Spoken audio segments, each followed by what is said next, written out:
Baik, kita memasuki bab volume bangun ruang. Pada pembelajaran kali ini, kita akan memahami konsep bangun ruang. Perhatikan peta konsep bangun ruang berikut ini. Ya, siap untuk naik mobil berkeliling kota bangun ruang? Come on!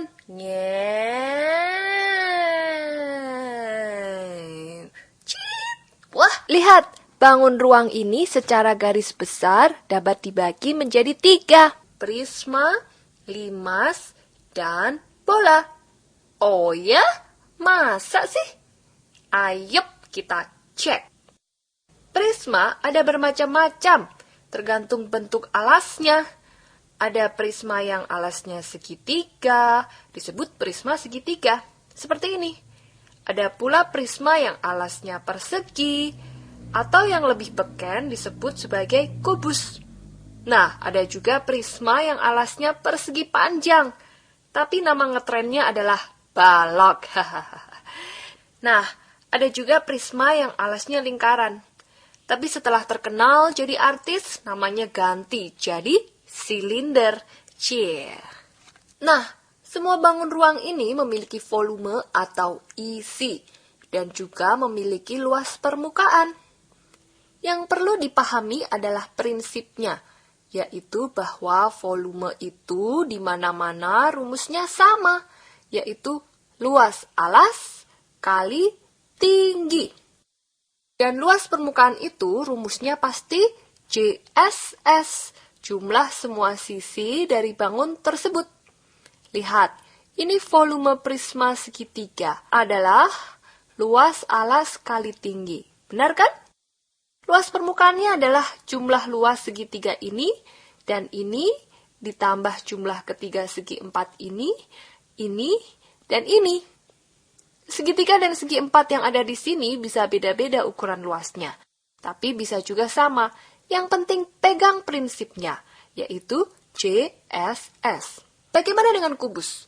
Sama juga sih intinya. Volume kubus adalah luas alas kali tinggi. Karena alasnya berbentuk persegi, maka luasnya adalah sisi kali sisi.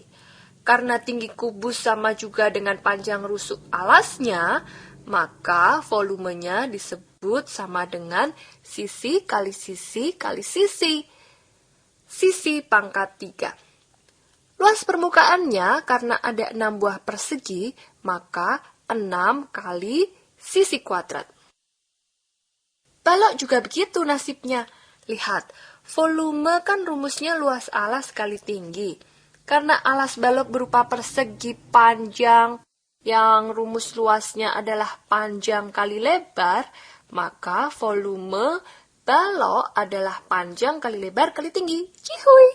Nah, luas permukaannya adalah jumlah semua sisinya, atau ditulis dengan 2 kali pelem tambah pete tambah lotek.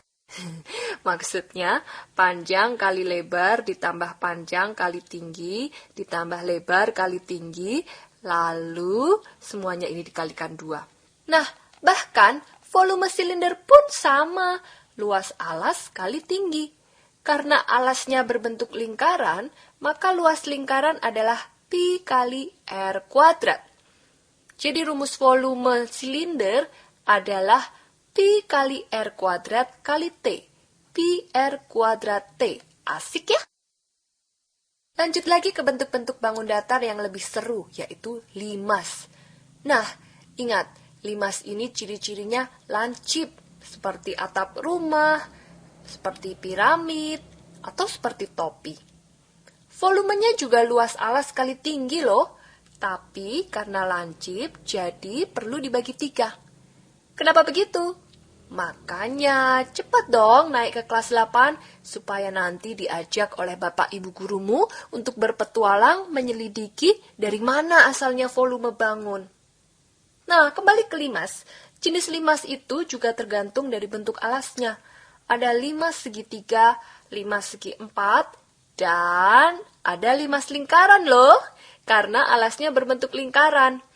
Tapi limas lingkaran ini lebih eksis di kalangan teman-temannya dengan nama kerucut. Nah, jadi kerucut itu sebenarnya limas tapi alasnya lingkaran. Nah, Rumus luas pada limas ini adalah luas alas kali tinggi dibagi 3. Dan luas permukaannya adalah luas alasnya ditambah luas sisi-sisi yang berdiri atau tegak. Pada limas segitiga terdapat berapa segitiga? Ya, ada 4. Jadi keempat segitiga itu dicari luasnya masing-masing lalu dijumlah. Luas segitiganya masing-masing bisa sama, tapi bisa juga beda-beda loh. Luas permukaan 5 segi 4 yaitu luas segi 4 ditambah luas 4 buah segitiga ya. Ketiga segitiga ini bisa sama ukuran luasnya, tapi bisa juga berbeda. Yang penting pegang apa? Pegang prinsipnya, CSS. Bagaimana dengan luas permukaan kerucut? Intinya sih, luas alasnya yang berbentuk lingkaran ditambah sisi tegaknya yang disebut selimut. Nah, luas lingkaran sama dengan pi r kuadrat. Dan luas selimut adalah pi r kali s. Jadi kedua rumus ini tinggal ditambahkan menjadi pi r kali dalam kurung r tambah s. Loh, apa itu s? S adalah garis pelukis. Ini loh yang namanya garis pelukis ini di sini loh. Dengan Pitagoras, kita ketahui panjang garis S ini sama dengan akar dari panjang sini, kuadrat, ditambah panjang situ, kuadrat. Nah, ini namanya jari-jari dan itu namanya adalah tinggi. Jari-jari kuadrat tambah tinggi kuadrat sama dengan pelukis kuadrat, S kuadrat. Yang terakhir adalah bola. Bola volumenya agak unik, yaitu 4/3 kali pi kali r pangkat 3. Dan luas permukaannya adalah 4 kali pi r kuadrat. Dari mana asalnya? Iya, jawabannya adalah cepat naik kelas 8 ya, biar gaul gitu loh. Oke, itu tadi adalah sekilas tentang para bangun yang ada di Istana Bangun. Coba sekarang kamu sebutkan benda apa saja ya yang bentuknya seperti bangun-bangun tadi.